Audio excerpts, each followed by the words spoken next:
to our true stretching series. Anything that we want to focus on is having 4 points of stability. 1 for each foot and 1 for each hand. A quick example would be a foot placement on the ground, foot placement on the upper ledge, hand placement and hand placement. From there, I can use any sort of driver. The biggest and most important one would be maybe a hip driver. I can also get a little more detailed and have 3 points of stability and use a hand driver to reach and stretch out my body. So think about how these things can be incorporated when you're in this cage next time. We'll be looking at the hamstrings and how we can effectively stretch them out in all 3 planes of motion, from the foot up and from the hip down. Having my foot centered, my heel locked in the first trough, or I can move to the second trough, depending, even if you want, to the top trough, depending on how flexible you are. I'll start down low.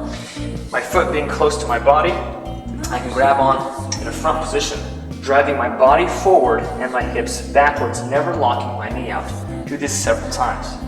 From there, I can go off to the side and then drive my body forward and hips backwards several times. Moving to the opposite side several times, getting the frontal plane or the side-to-side plane. From there, I can grab on the side of the bars, driving my shoulder forward, and again the opposite side rotational, driving my body forward. The foot can also be internally rotated and also externally rotated through all of my different 5 points of contact. Foot down low can also be taken wide, which also highly affects how the hamstrings are going to be loaded and stretched in all 3 planes of motion. This stretch will be a hip flexor stretch, or the front aspect of the hip. Starting using a wedge to maximize the amount of plantar flexion I can get in my ankle, taking my foot and internally rotating it in the transverse plane. Take my opposite side leg coming forward. Hand placement is crucial. We want to be up high as much as possible. We'll be using my knee as a driver to take my body forward. I want to stay forward as I drive my pelvis left and right. The rotational plane, I would take my pelvis and rotate it through. And use my same side hand to reach back to also get an effective stretch in the front to back motion. Posterior or backwards, I can take this arm to drive me left and right. Take this arm to rotate me through. Also plant my hand here and go forward and back. Plant my hand here and go side to side, as well as the opposite side. Plant my hand rotational and drive, or plant my hand the opposite side rotational and drive. We're now looking at the glute, or the posterior hip, in this stretch series. Squaring our body to the wall, and our hands will be in 5 different positions. Forward, using our hips as in to drive backwards and our chest to fall forwards. We'll open up the back of the hip, taking our arms off to the side and driving our chest forward and hips backwards.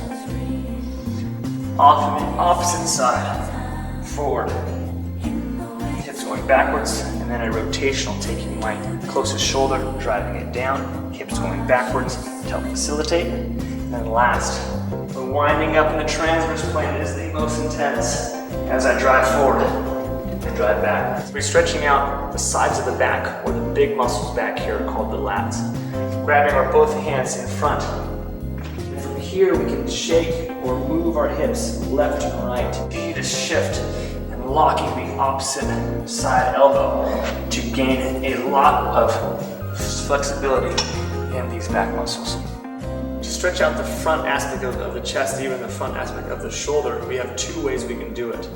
Expanding the chest open, using our foot as a driver to come forward, and I'll switch sides. Pinpoint one hand, open and around to open the chest through. You can come up, and then also up and open to continue to pinpoint the right side of the chest. We stretch out the lateral aspect of our core, and even a little bit into our lower back. Foot crossing over the left, grabbing on with your left hand. Taking the right hand, grabbing over top in any one of these areas, more intense, less intense. From there, we take our hip and we drive it to the side, the open side of our body. From there, we can hold, rotate, and even go forward and backwards. Each of the 3 motions are key in allowing that side of the body to open up.